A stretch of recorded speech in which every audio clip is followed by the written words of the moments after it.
네, 오늘은 마가복음 1장 14절로 20절 말씀을 통해서 복음의 일꾼이라는 제목으로 은혜를 나누겠습니다. 마가는 지금까지 복음이 무엇이며 또 이 구원의 복음을 전파하시기 위해 하나님이 어떻게 준비를 하셨는지에 대해서 이야기했었는데, 오늘 본문을 통해 드디어 예수님이 그 공생의 사역을 시작하는 모습을 기록하고 있습니다. 마가복음 1장 14절 말씀을 다 함께 읽어볼까요? 요한이 잡힌 후 예수께서 갈릴리에 오셔서 하나님의 복음을 전파하여. 예수님은 세례 요한이 감옥에 수감된 후에 복음 전파 사역을 시작하셨다라고 했는데, 요한이 체포된 이유는 그 당시 팔레스타인 지역을 다스리던 분봉왕 헤롯 안디바에게 회개를 촉구하는 바른 소리를 했기 때문입니다. 누가복음 3장 19절로 20절에 보면 분봉왕 헤롯은 그의 동생의 아내 헤로디아의 일과 또 자기가 행한 모든 악한 일로 말미암아 요한에게 책망을 받고 그 위에 한 가지 악을 더하여 요한을 욕에 가두니라라고 나와 있는데, 이 헤롯은 자신의 제수였던 헤로디아를 빼앗아서 자기 아내로 삼았습니다.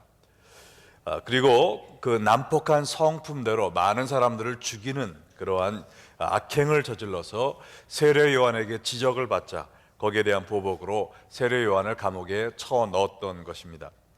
세례 요한은 이것을 마지막으로 자신의 예언자적 사명을 마무리하였고, 이제 그 뒤에 오신 예수 그리스도께서 그의 사역을 시작하시게 되었습니다. 그런데 이 예수님의 사역을 한마디로 요약하면 마가복음 1장 14절 후반절에 나온 것처럼 하나님의 복음을 전파하심이었습니다. 예수님은 3년 동안 공생의 사역을 통해 많은 병자를 고치시고 귀신들을 내쫓는 놀라운 기적을 일으키셨지만, 예수님이 오신 궁극적인 목적은 하나님의 복음을 전파하기 위함이었습니다. 예수님이 행하신 모든 다른 일들은 이 세상의 모든 죄인들을 대신하여 십자가에 돌아가실 하나님의 어린 양 예수 그리스도를 믿음으로 영원한 생명을 얻을 수 있다라는 이 하나님의 복음을 전파해주는 스팟라이트와 같은 역할을 감당한 것입니다. 복음 전파가 예수님 사역의 가장 핵심적인 사역이었습니다. 우리 교회도 주를 위해 많은 사역을 펼치고 있지만 그 모든 사역의 중심은 하나님의 복음을 전파하는 것이 되어야 합니다. 우리가 구제, 봉사, 친교, 성역 공부 등 여러 가지 사역을 하지만 이 모든 것들은 영혼을 구원하여 제자 삼는 하나님의 복음을 전하는 궁극적인 목표를 향한 도구로 사용되어야 될 줄로 믿습니다. 그래서 예수님은 이 복음 전파 사역을 시작하시면서 함께 일할 복음의 일꾼들을 부르셨는데요, 마가복음 1장 17절 말씀을 보시기 바랍니다. 예수께서 이르시되 나를 따라오라, 내가 너희로 사람 낚는 어부가 되게 하리라. 예수님이 제자들을 부르셨을 때 나를 따라오라, 그리하면 내가 너희로 구원받게 하리라, 혹은 성경 박사가 되게 하리라, 이런 말씀을 하지 않으셨습니다. 물론 우리의 구원과 영적 성장이 중요하지만 예수님을 따르는 제자의 궁극적인 목적은 내가 구원받고 성장하는 것에서 끝나는 것이 아니라 남에게 구원의 복음을 전파하는 사람 낚는 어부가 되는 것입니다. 참으로 안타까운 사실은 수많은 성도들이 자신의 구원과 영적 성장만을 위해 교회를 다니고 있다는 것입니다. 내가 받았다는 사실에만 만족하지 내 주위의 불쌍한 영혼들이 지옥으로 향하고 있다는 것에 관심이 없어요. 남은 어떻게 되든 상관없고 나만 잘 믿으면 된다고 생각하는 사람들이 너무나도 많은 것 같습니다. 이것은 세상을 이처럼 사랑하사 하나밖에 없는 자기의 아들을 십자가에서 죽게 하신 하나님의 가슴에 대못을 받는 처사라고 생각합니다. 하나님은 여러분을 사랑하시는 만큼 다른 사람들도 사랑하세요. 하나님은 여러분이 구원받기를 원하시는 만큼 이 세상 모든 족속들이 구원받기를 원하고 계십니다. 그리고 이 일을 위하여 여러분들을 사람 낚는 업으로 부르고 계십니다. 오늘 이 말씀을 통해 예수 그리스도의 심정을 깨닫고 하나님의 복음을 전파하는 사람 낚는 업으로 헌신하는 여러분들 되시기를 주 예수의 이름으로 축원합니다. 자, 오늘의 본문은 우리가 복음의 일꾼이 되기 위해 해야 할 일 세 가지를 보여주고 있는데, 첫째는 우리 자신이 먼저 회개하고 복음을 믿는 것입니다. 다 같이 한 목소리로 선포해 볼까요? 회개하고 복음을 믿으라. 마가복음 1장 15절에 기록된 예수님의 간절한 외침을 들어보시기 바랍니다. 이르시되 때가 찼고 하나님 나라가 가까이 왔으니 회개하고 복음을 믿으라 하시더라. 이것이 바로 하나님의 복음이죠. 예수님은 먼저 때가 찼다라고 했는데요, 여기에 때라는 것은 목욕탕에서 미는 때가 아닙니다. 하나님이 정하신 특별한 시기를 의미하는데, 헬라어로 시간을 의미하는 두 가지 단어가 있습니다. 크로노스는 그저 순서대로 흘러가는 시간을 의미합니다. 지금 몇 시예요? 물어볼 때 네, 어제 이맘때입니다 라고 대답하는 것은 그저 그냥 의미 없는 크로노스 시간이죠. 그런데 카이로스란 말이 있는데요, 그것은 특정한 시간, 결정적인 때를 의미합니다. 예수님이 십자가에 못 박혀 죽으실 때 왼편에 있던 강도에게는 그 시간이 그저 크로노스 시간으로 지나가 버렸습니다. 그에게 주어진 회개의 기회를 잡지 못하고 남들처럼 예수님을 비방하고 거부함으로 말미암아 그 시간을 무의미하게 흘려보내고 말았어요. 그러나 오른쪽에 있던 강도에게는 그 시간이 카이로스의 시간이 되었습니다. 그가 여태까지 추구해온 삶이 허무했음을 깨닫고 마지막 순간에 만난 예수님을 굳게 붙잡았어요. 예수님, 당신의 나라가 임할 때 나를 기억하소서라고 외침으로 말미암아 내가 오늘 나와 함께 낙원에 있으리라 하는 구원의 약속을 받게 되었습니다. 오늘 이 시간, 여러분도 이 시간을 그저 흘러 지나가는 크로노스 시간이 아니라 결정적인 카이로스 시간으로 만드시기를 바랍니다. 아직 구원받지 못한 분에게는 구원의 시간이 되고, 또 삶의 목적을 찾지 못한 분에게는 복음의 일꾼으로 헌신하는 소명의 시간이 되기를 축원드립니다. 자, 예수님 말씀하신 때는 하나님의 나라가 가까이 온 카이로스 시간을 의미하는 말인데요, 하나님의 나라도 두 가지 개념이 있습니다. 영적인 개념과 또 영토적인 개념이에요. 영적인 의미는 하나님이 다스리시고 하나님의 뜻이 이루어지는 것이 바로 하나님의 나라입니다. 하나님을 믿고 그의 뜻대로 사는 사람들은 이미 하나님 나라의 백성이 된 것입니다. 그러나 둘째로 영토적인 개념의 하나님 나라는 장차 모든 사람들이 하나님의 뜻을 순종하며 살게 될 하늘나라 천국을 의미하는 것입니다. 이 영토적인 개념의 하나님 나라가 임할 때는 천국과 지옥 백성을 둘로 나누는 심판이 있게 될 거예요. 그래서 이 하나님 나라의 백성이 되기 위해서 하나님께서 우리가 해야 될 일이 무엇인지 두 가지를 말씀해 주시는데, 그것은 회개하고 복음을 믿는 것입니다. 회개란 단지 지은 죄를 탄회하는 마음의 상태를 의미하는 것이 아니라 삶의 방향을 바꾸는 행동까지 포함하는 말입니다. 자기가 잘못된 길을 가고 있음을 깨닫고 한마디로 유턴을 하는 것이죠.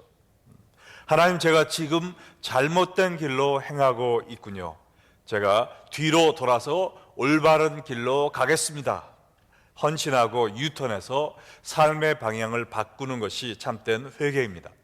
이러한 진정한 회개가 있어야 진정한 믿음을 가질 수 있는 거예요. 왜냐하면 회개란 내가 주인이 되어 살던 삶에서 돌이키는 것이고, 믿음이란 이제 예수님을 나의 주인으로 모시고 사는 것을 의미하기 때문입니다. 그래서 회개와 믿음은 같이 가는 거예요. 그래서 예수님도 회개하고 복음을 믿으라라고 말씀하신 것입니다. 회개하고 또 내가 나의 주인이 되어 올바른 길을 한번 살아봐야지라고 하는 것은 도덕이지 믿음이 아니에요. 참된 믿음은 나의 힘으로 올바른 길을 갈 수 없음을 고백하는 겁니다. 그리고 예수님을 나의 주인으로 모시는 거예요. 그래서 이제부터는 예수님이 가라는 대로 따라가고 예수님의 힘으로 걸어가고 예수님의 손 위에 내 삶을 올려드리는 것입니다. 여러분, 공항 터미널에 가보면 많은 사람들이 북적거리고 확성기를 통해서 많은 안내 방송들이 나옵니다. 수많은 사람들은 그 안내 방송을 무시하고 귀를 기울이지 않지만 자기가 타야 될 비행기에 대한 안내 방송은 꼭 들어야 돼요. 그렇지 않으면 비행기를 놓치고 가야 할 곳에 가지 못하는 그런 낭패를 당할 수 있습니다. 제가 지난달 집회를 인도하기 위해서 달라스에 가야 했는데 그 전날 미리 체크인을 하고 이 티켓을 인쇄를 했습니다. 거기에 게이트 넘버까지 나와 있어서 그 게이트를 향해서 걸어가고 있는데 달라스행 비행기 게이트 넘버가 바뀌었다라는 방송이 나오는 거예요. 그래서 제가 걸어가던 길을 멈추고 거기서 뒤로 돌아가지고 새로운 그 게이트를 향해 걸어가기 시작했습니다. 이것이 회개이죠, 회개. 그 다음에 그 게이트에 도착해서 앉아있다가 그 비행기 안에 몸을 실었습니다. 그게 믿음이에요, 믿음. 근데 그 비행기 안에 가만히 앉아 있었더니 그 비행기가 나를 아주 추운 이 1월 시카고에서 70도까지 올라가는 달라스로 데려다 주더라고요. 그게 천국입니다, 천국. 네, 근데 지금 제가 여러분에게 달라스로 이사 가라고 하는 것이 아닙니다, 지금. 회개하고 복음을 믿는 이야기를 하는 거예요. 하나님은 여러분 모두를 천국으로 초청하셨습니다.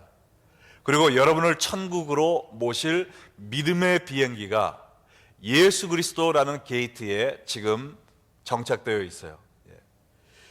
여러분이 만약 예수 그리스도 게이트로 걸어가지 않고 선행이라는 게이트 아니면 이 세상의 쾌락이라는 게이트로 걸어간다면 거기서 믿음의 비행기를 올라탈 수가 없습니다. 오직 예수 그리스도 게이트에만 믿음의 비행기가 서 있어요. 그리고 이제는 이 비행기가 떠날 때가 다 되었다는 것이죠. 아직 이 믿음의 비행기에 타지 못하신 분들은 더 늦기 전에 빨리 예수 그리스도 게이트로 오시기 바랍니다. 오시기 바랍니다. 여러분, 이 하나님의 복음 소리를 무시하지 마시기 바랍니다. 이거를 그냥 지나쳤다가 나중에 땅을 치고 후회하지 마시고 지금 빨리 유턴하세요. 예수 그리스도의 게이트로 달려오세요. 그리고 믿음의 비행기에 몸을 실으시기 바랍니다. 그러면 그 믿음의 비행기가 여러분을 천국으로 인도할 것입니다. 자, 하나님의 복음을 전파하는 복음의 일꾼이 되기 위해서는 우리가 먼저 회개하고 복음을 믿는 것이 필요하지만 또 하나 예수님을 따라야 합니다. 마가복음 1장 16절에 보니까 갈릴리 해변으로 지나가시다가 시몬과 그 형제 안드레가 바다에 금을 던지는 것을 보시니 그들은 어부라 그랬어요. 예수님이 갈릴리 해변에서 고기 잡는 시몬과 안드레를 찾아오셔서 나를 따르라 라고 초청하셨는데 이것은 엄청난 은혜입니다. 그 당시 갈릴리 지역에 살던 사람들은 이스라엘 사람들의 천대와 멸시의 대상이었어요. 왜냐하면 갈릴리 지역은 북쪽 강대국들에게 끊임없는 침략을 받아 시달림을 당해왔고 주전 8세기에는 아수르에게 점령되어 많은 주민들이 포로로 끌려갔고 또 민족성을 말살시키기 위해서 다른 지역의 나라 사람들을 그 지역으로 데리고 왔습니다. 그래서 이방인들과 결혼하게 되었고 또한 유대인들의 민족성이 퇴색되고 종교적으로도 그들의 신앙을 받아들여 하나님과 우상을 함께 섬기려고 하는 그러한 혼합 종교가 만연하게 되었던 것입니다. 그리고 과거 일제시대 때 독립군들이 저 멀리 만주에서 활동했던 것처럼 이 로마에 압제항거하던 유대 독립군들도 예루살렘에서 멀리 떨어진 이 북쪽 갈릴리 지역에서 활동을 했던 거예요. 그래서 로마의 권세를 등에 업고 이 예루살렘에서 정치적인 또 종교적인 권세를 누리던 사람들은 이 갈릴리에 있는 열심당원들을 눈에 가시처럼 생각했던 것입니다. 그리고 그 당시 어부들이란 아무런 힘이 없는 사회의 최하류층에 속한 사람들이었어요. 유대 사람들에게 천대받던 갈릴리 지역에서 그 장소에서조차 미천한 존재로 여겨졌던 어부 베드로와 안드레 두 형제에게 예수님이 찾아오신 겁니다. 그리고 이 세상 모든 백성들을 구원으로 인도하는 존귀한 사역에 동참하도록 초청하신 거예요. 이것은 말도 안 되는 하나님의 은혜인 것이죠.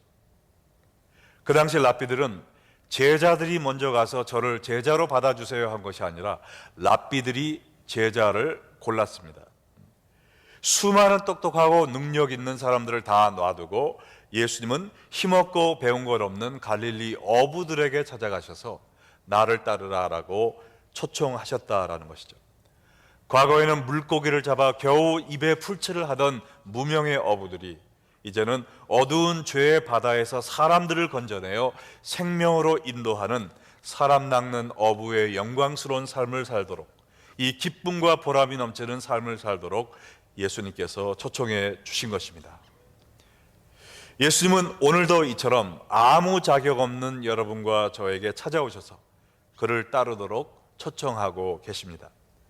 우리가 잘나고 똑똑해서 부르시는 것이 아니라 오직 하나님의 은혜로 이 복음을 전파하는 놀라운 특권을 우리에게 부여해 주고 계신 것입니다. 여러분은 사람 낚는 어부가 되는 이 놀라운 예수님의 초청에 응답하셨습니까? 저도 중학교 2학년 때 하나님이 이 부르심을 주셔서 제가 밤새도록 기도하며 주님, 제가 인생을 무엇을 위해 살아야 될까요? 라고 학생회 수양의 마지막 날 부르짖을 때 세계 복음화를 위해 살라라는 이런 비전을 보여주셔서 제가 그때 이 초청에 응했고, 그때부터 이 삶을 걸어가려고 노력했고요. 정말 어려운 때도 있었지만 단 한 번도 이 결정에 후회한 적이 없었습니다. 왜냐하면 한 사람을 지옥의 멸망의 길에서 구원의 길로 인도하라는 것은 너무나 큰 기쁨이요 특권이기 때문에 그렇죠. 제가 중학교 2학년 때부터 노방전도를 시작하고 복음을 많이 전했는데 이상하게도 저를 통해서 예수 믿는 아이들이 없었어요. 그래서 제 큰 고민이었습니다. 그러다가 고등학교 때 이민 와가지고 대학교에 가서도 전도를 계속 했는데, 어느 날 대학교 2학년 때 처음이 아니라 이제 전도를 하고 있는데, 전도하고 예수님 믿을래요 했더니 이 자메이카에서 온 이 인터내셔널 스튜던트가 처음으로 Yes, I want to believe in Christ, 예수 믿겠다고 고백을 하는 거예요. 너무 깜짝 놀래가지고 제가 의심했습니다. 진짜로 예수 믿기 원하냐고. 그러니까 믿겠대요.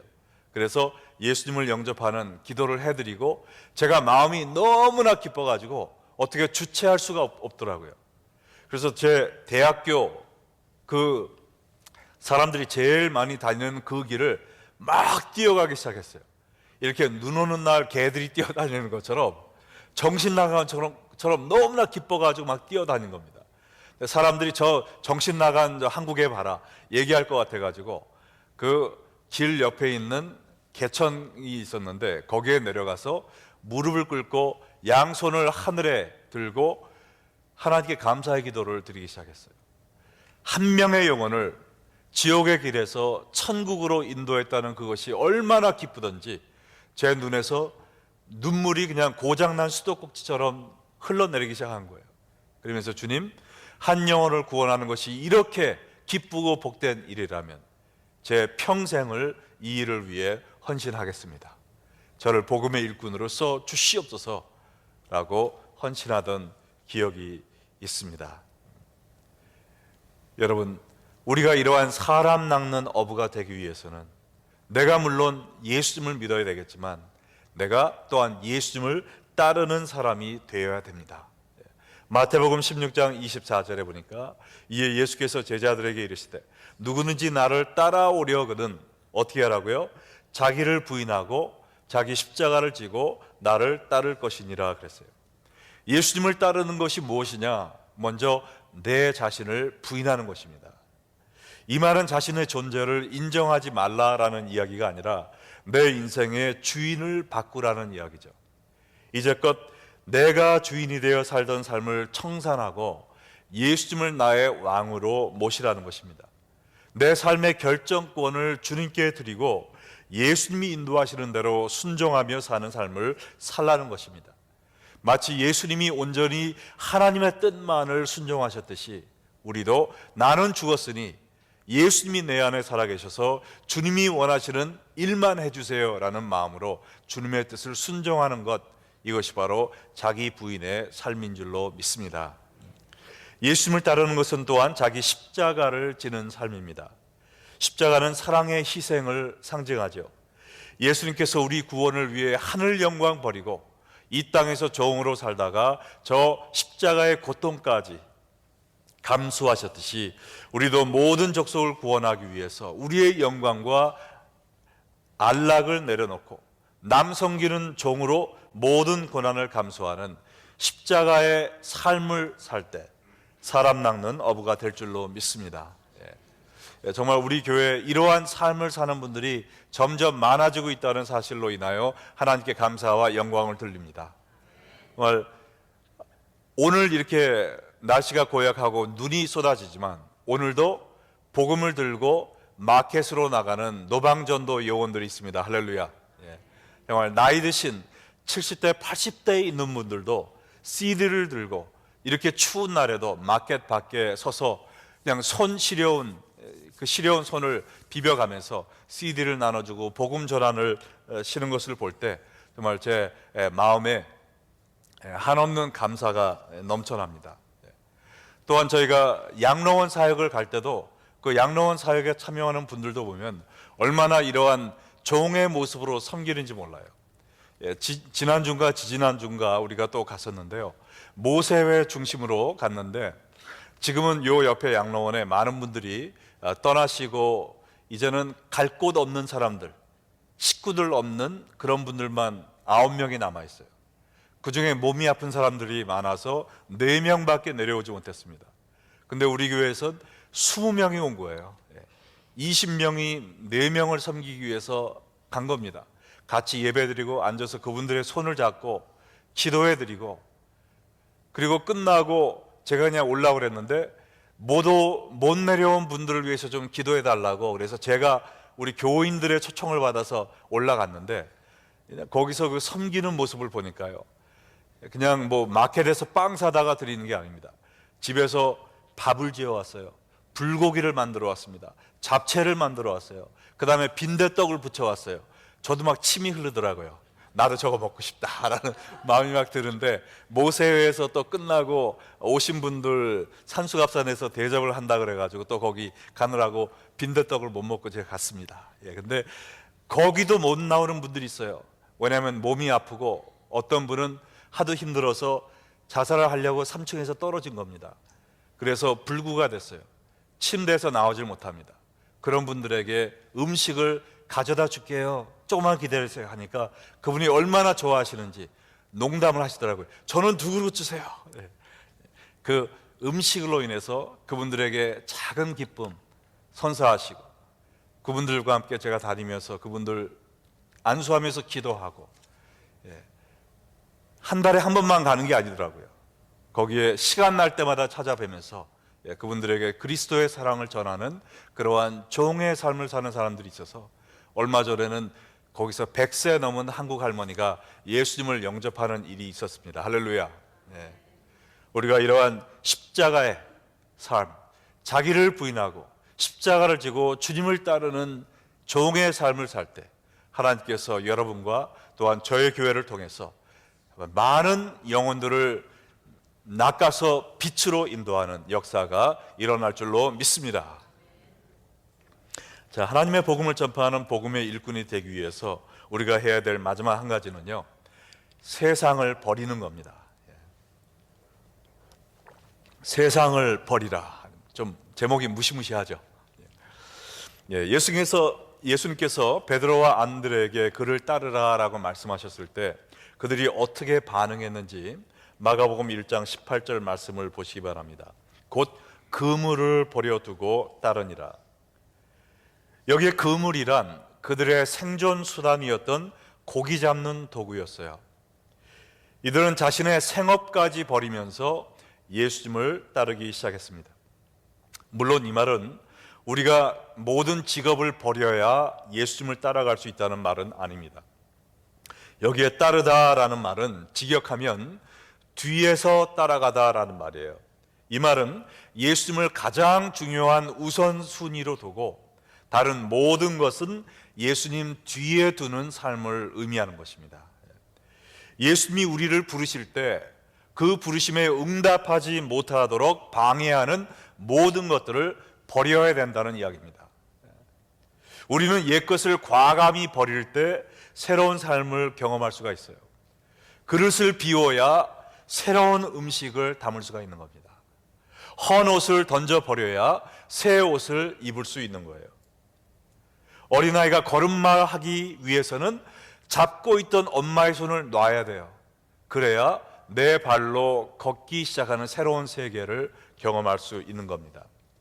이와 같이 우리도 나를 위해 사는 그러한 삶에서 사람 낚는 업으로 복음의 일꾼으로 사는 놀라운 변화를 경험하기 위해서는 이 복음 사역에 방해되는 것들을 버릴 수 있는 용기가 필요합니다.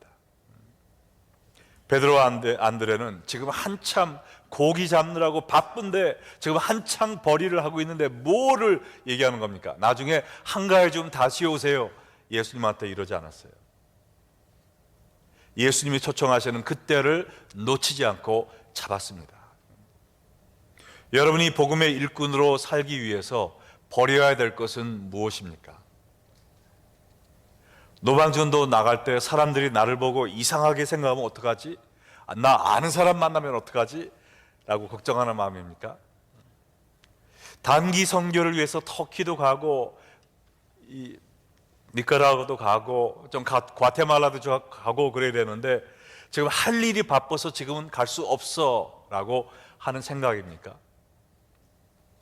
친구에게 전도하고 싶은데 무슨 말을 어떻게 해야 될지 모르는 두려움입니까?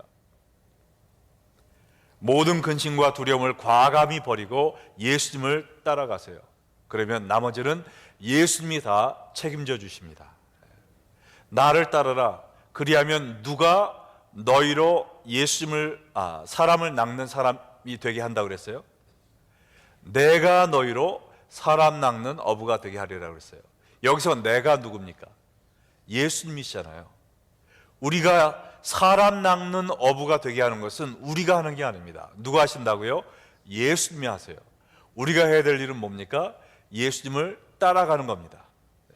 내가 갖고 있던 그물을 버리고 예수님을 따라가는 거예요. 그 믿음의 발걸음을 내디딜 때 예수님께서 우리를 사람 낚는 어부로 써 주실 것입니다. 여기 또 하나의 중요한 단어는 곧이란 말이에요. 곧. 이 말은 그들이 지체하지 않고 곧바로 그물을 버리고 예수님을 따라갔음을 보여주고 있습니다. 예수님을 믿는 데만 카이로스의 시간이 있는 것이 아니라 예수님을 따라가는데, 세상을 버리고 예수님을 따라가는데도 카이로스의 시간이 있어요. 기회는 항상 있는 것이 아닙니다. 예수님이 부르시는 그때에 곧바로 응답을 해야 돼요. 뭐냐면 사람 낚는 어부가 되는 이 부르심에는 종말론적인 긴박성이 있기 때문에 그래요. 내가 전도해야 될 대상자의 형편이 어떻게 될지 모르는 겁니다. 전도하는 나의 형편이 어떻게 될지도 모르는 거예요. 얼마 전에 친구야 미안하다라는 글을 본 적이 있는데, 어느 성도가 예수님을 영접하고 은혜 받은 후에 사랑하는 친구에게 전도해야 되겠다라고 결심을 하고 가장 좋은 최적의 시기를 기다리고 있었습니다. 근데 어느 날 비보를 받았는데 자기가 전도 대상자로 생각하고 있던 그 사랑하는 친구가 뜻밖의 사고로 갑자기 죽어버린 거예요. 이 친구가 자신의 친구 영정 앞에 울면서 친구야 미안하다. 네가 하나님 앞에 가서 나에게 예수 믿는 친구가 있었는데 나에게 예수 믿으라고 한 번도 얘기해 주지 않았습니다 라고 말한다면 내가 하나님 앞에 어떻게 설 수 있겠느냐. 친구야 미안하다. 내가 그렇게 갈 줄을 차마 생각하지 못했다 라고 찢어지는 심정으로 쓴 수필이었어요. 여러분도 이 전도의 때를 놓치고 후회하지 마시고 지금 곧 예수님의 부르심에 응답하시기 바랍니다. 오늘 말씀에 보면 또 다른 두 명의 제자가 나오는데 19절과 20절 보시기 바랍니다. 조금 더 가시다가 세베대의 아들 야고보와 그 형제 요한을 보시니 그들도 배에 있어 그물을 깁는데 곧 부르시니 그 아버지 세베대의 품꾼들과 함께 배에 버려두고 예수를 따라가니라. 자, 여기 이 세베대의 아들 야고보와 요한은 꽤 부유한 어부의 가정이었던 것 같아요. 배도 있었습니다. 그리고 품꾼을 쓸 정도로 그 고기 잡는 일이 잘 됐어요. 근데 이 모든 것을 버리고 떠났다고 그랬습니다. 재물이 많을수록 더 버리기가 힘든데 과감히 버리고 주를 따라갔습니다. 근데 이 야고보와 요한만 대단한 것이 아니라 자기의 그 어부업의 동역자였던 파트너였던 자기의 두 아들을 예수님에게 떠내보낸 세베대는 더 놀라웠던 것 같아요. 얼마나 일손이 귀했겠습니까? 품꾼들을 어떻게 믿어요? 자기 아들들은 믿을 수 있잖아요. 근데 믿던 아들들이 예수님을 쫓아간다 그러는데 그냥 놔둔 겁니다. 여러분들 가운데로 여러분의 자녀들을 예수님을 섬기는 일을 위해 떠나보낼 수 있는 분들이 많아지시기를 주의 이름으로 축원합니다. 아멘 소리가 생각보다 컸어요. 많은 사람들은 남의 자녀가 신학교 가서 목사 된다 그러면 할렐루야. 내 자녀가 신학교 가는, 야, 내가 얼마나 너한테 공을 들였는데, 관도 너 지금 이거 학교 끝내. 그리고 나 죽은 다음에 신학교가. 남의 자녀가 선교사 된다 그러면 오 주여 막 선교험을 막 주고 난리 납니다. 내 자녀가 선교사 된다 그러면 아이고 안 돼, 고생문이 후원해, 절대 안 돼. 세베대 같은 부모가 되기 바랍니다. 나 자신을 버릴 뿐만 아니라 내 자녀들까지도 주님의 부르심이 있을 때 주님의 손에 올려드리는 그러한 부모님들이 되기를 바라요. 정말 하나님께 감사하는 것은 우리 교회, 여러분 아시는지 모르겠지만 목회자 자녀를 둔 부모님들이 꽤 많이 있습니다. 그분들 보면 정말 우리 교회에서 제일 기도를 다 열심히 하세요. 자녀들을 위해서 얼마나 열심히 기도하겠어요. 또 선교사의 자녀를 둔 분들도 많이 계십니다. 정말 이러한 세베대 같은 부모님들, 또 야고보와 요한 같은 자녀들 우리 교회에서 점점 더 많이 생기기를 축원합니다. 뭐냐면 예수님은 지금도 이러한 복음의 일꾼들을 간절히 찾고 계세요. 마태복음 9장 37절 38절 함께 읽어볼까요? 이에 제자들에게 이르시되 추수할 것은 많되 일꾼이 적으니 그러므로 추수하는 주인에게 청하여 추수할 일꾼들을 보내주소서 하라 하니라. 추수할 것은 많은데 추수할 일꾼들이 없다는 겁니다. 다들 지금 고기가 너무 잘 잡혀서 안 돼요. 너무 바빠요. 너무 재밌는 거 할 게 많아가지고 나는 못합니다. 장가가고 소를 사야 되고 못한다는 사람들이 너무 많아요. 근데 할 일은 엄청 많이 쌓여 있습니다. 지금 우리가 4월에 갈 터키에도 450만 명의 난민들이 있어요. 우리가 이번에 가게 될 앙카라라는 지역은 성경의 갈라디아인데요, 500만 명이 살고 있습니다. 500만 명의 개신교 교회가 몇 개 있는지 아세요? 10개 있습니다. 10개. 시카고 교민 10만 명의 교회가 240개가 있어요. 앙카라에 500만 명을 위한 교회가 10명 있고 그 교회 평균 숫자는 20명이 되지 못합니다. 그렇게 열악한 거예요. 하나님이 일꾼들을 찾고 계십니다. 근데 우리는 너무나 편안하고 안일한 삶 속에 살면서 나 몰라라 하고 살고 있어요. 그냥 신학교도 안 나온 사람들이 교회 2개, 3개 막 하는 겁니다. 이런 이란이나 그런 중동 지역에 가면은 하나님이 교회 가보지도 못한 사람들을 통해서 자기가 꿈에서 예수 믿고 또 남에게 전도하고 그런 일이 비일비재해요. 며칠 전에도 터키에서 사역하는 한인 목사님, 선교사 한 분이 편지를 보내주셨어요. 그 편지에 얼마 전에 난민들을 위해서 사역을 하고 있는데 난민 교회 교인들을 데리고 수양회를 갔다 온 겁니다. 수양회 마지막 날 세례를 베푼 거예요. 근데 세례를 거기서 남들이 보는 데서 할 수 없으니까 호텔 방 화장실 욕조에서 비밀리 침례를 주는 겁니다. 거기서. 그러면서 이번에 침례 받은 사람 중에 한 명의 간증문을 보내왔어요. 그거를 여러분과 나누기 원합니다. 이거는 우리가 유튜브에는 이 사진은 띄우지 않겠습니다. 왜냐하면 이분의 보안이 걸려 있기 때문에. 자, 이렇게 간증문을 이분이 쓴 거예요. 나는 20살이 되었을 때 조국인 아프가니스탄의 내전으로 위험했기에 난민이 되어 이란으로 갔다. 그러나 이란에서 나쁜 일에 연루되어 추방을 당하게 되어 아프간으로 다시 돌아오게 되었다. 고향으로 돌아오는 길에 내가 탄 차가 탈레반의 습격을 당하고 모든 승객들이 붙들려 그들의 기지로 잡혀갔다. 첫날 그들은 나의 목에 줄을 매어 나무 위에 달았다. 겨우 발꿈치를 들고 있어야 살 수 있었다. 그렇게 이틀을 보냈다. 이후에 구덩이 같은 곳에 오랜 시간을 보냈다. 매일 구타가 있었다. 그러다가 감옥에 갇힌 동료들이 한 명씩 끌려가서 처형을 당했다. 나는 알라에게 기도했다. 아무런 도움이 없자 나는 내가 아는 모든 성인들의 이름으로 기도했다. 그러나 여전히 아무런 변화가 없었다. 이제는 나를 포함하여 목숨을 부지한 사람이 몇 사람 남지 않았다. 그때 나는 문득 예수님이 생각났다. 왜냐하면 내가 이란에 있을 때 이란 기독교인이 나에게 성경을 주면서 예수님에 대해서 소개해 주었다.